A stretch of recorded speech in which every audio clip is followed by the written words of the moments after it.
I must reach for my notes because, full disclosure, I haven't learned the rest.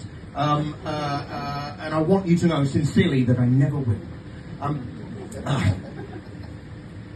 burning. This is one time only. And anyway, I think we can all use a laugh, so I don't want to talk about politics.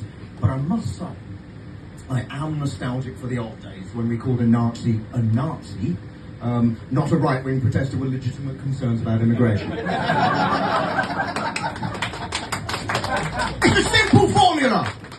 If it walks like a Nazi, talks like a Nazi, burns down a hotel full of refugees like a Nazi, it's a Nazi! If it smashes up a Greggs, robs a Lush and burns down a shoe zone, it's a British Nazi. The saddest of all Nazis. But as I said, I don't want to talk about politics. Oh, okay, briefly.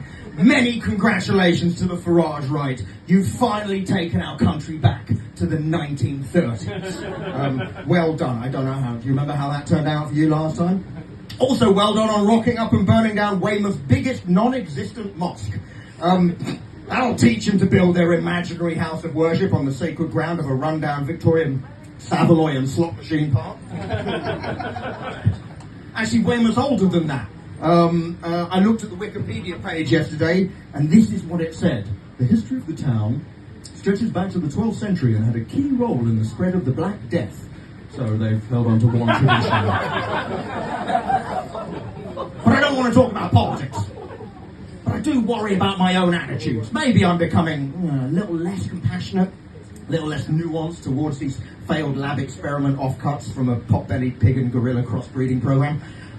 True story, totally true story. On Monday, I dropped my wife off at the train station where we live, and there was an announcement that came over the loudspeaker that all the trains from Weymouth would be seriously late because of, quote, animals on the line. And the immediate image in my head was of a bunch of blokes draped in England flags trying to stop a train with their ruddy faces.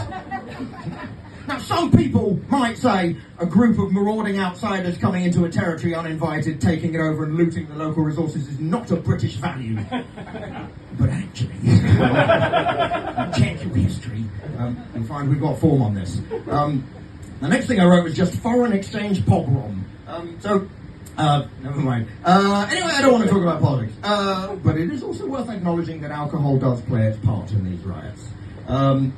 I checked the figures, and it turns out there are 800 Wetherspoons and 1,600 mosques. Well, 1,599 now, but... so, how about this? Every time they destroy a mosque, we convert the local Wetherspoons into a new one. And if they go past 800, we'll move on to Sports X.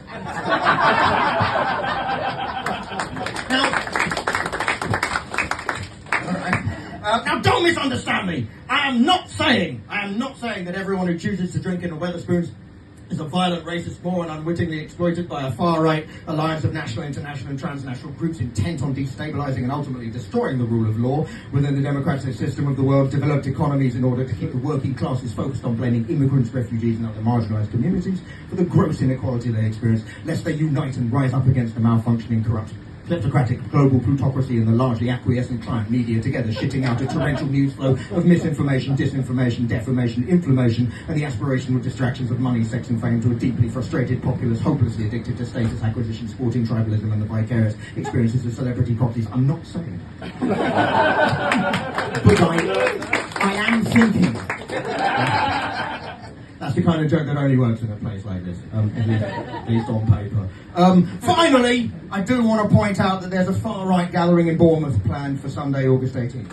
True. The question I have, though, is if they do destroy the high street, how will we know?